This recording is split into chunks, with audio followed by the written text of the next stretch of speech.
Hello everyone. Today we are going to explain Bressenham line algorithm, and also we have proposed a method that is beyond Bressenham algorithm. First of all, this is the approval of our teacher.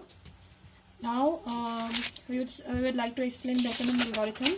So this is the actual discrete space we are going to assume. First of all, this is the actual line, which is x1, x2 and y1, y2. Now you all know that in computer graphics deals with discrete space in which it's not possible to plot floating point. So we will try to plot a line using Bressenham algorithm. So for Bressenham algorithm, we have to first assume certain things. First of all, the slope is less than 45 degree, and it is between 0 and 1. X1 should be less than x2, and this is the equation of the line, and yeah, this is the same thing.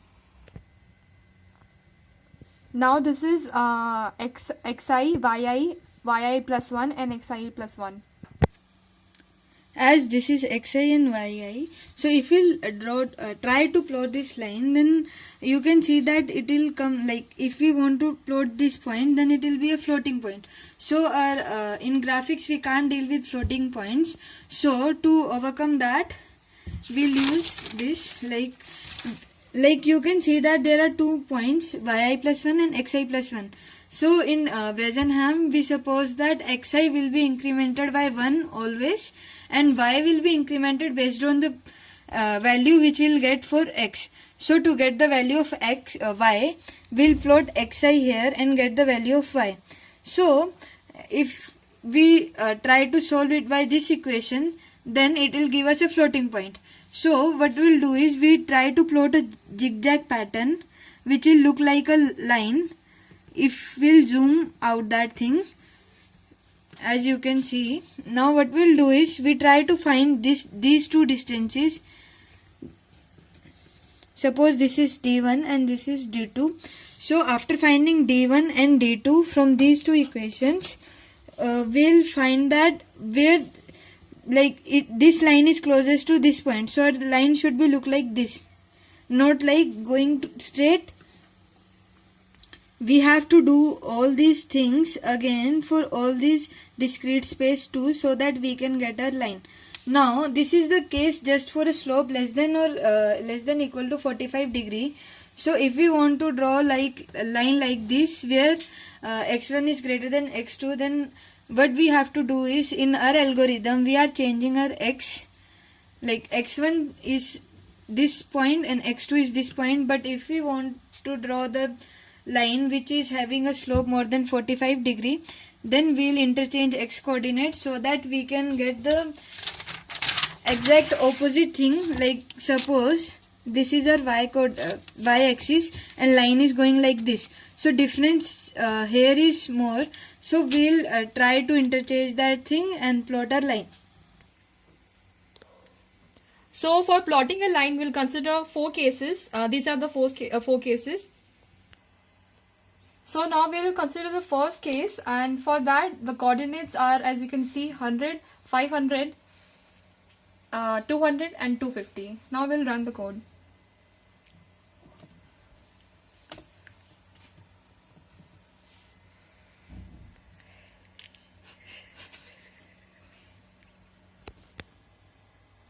Now we have changed the coordinates to get a line which is whose slope is greater than 1. Yeah, run it.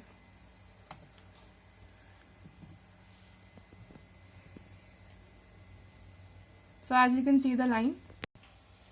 Now we have taken case 3, in which the coordinate points are 50, 20, 50 and 70, and for running the code, yeah, as you can see the line will appear.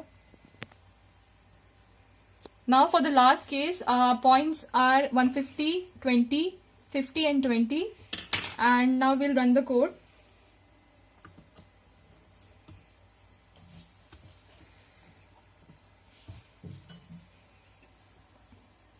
As you can see, for beyond Bressenham algorithm, we will consider 2 reference lines whose angles will be 45 by 2 degree and 72 degree, as you can see.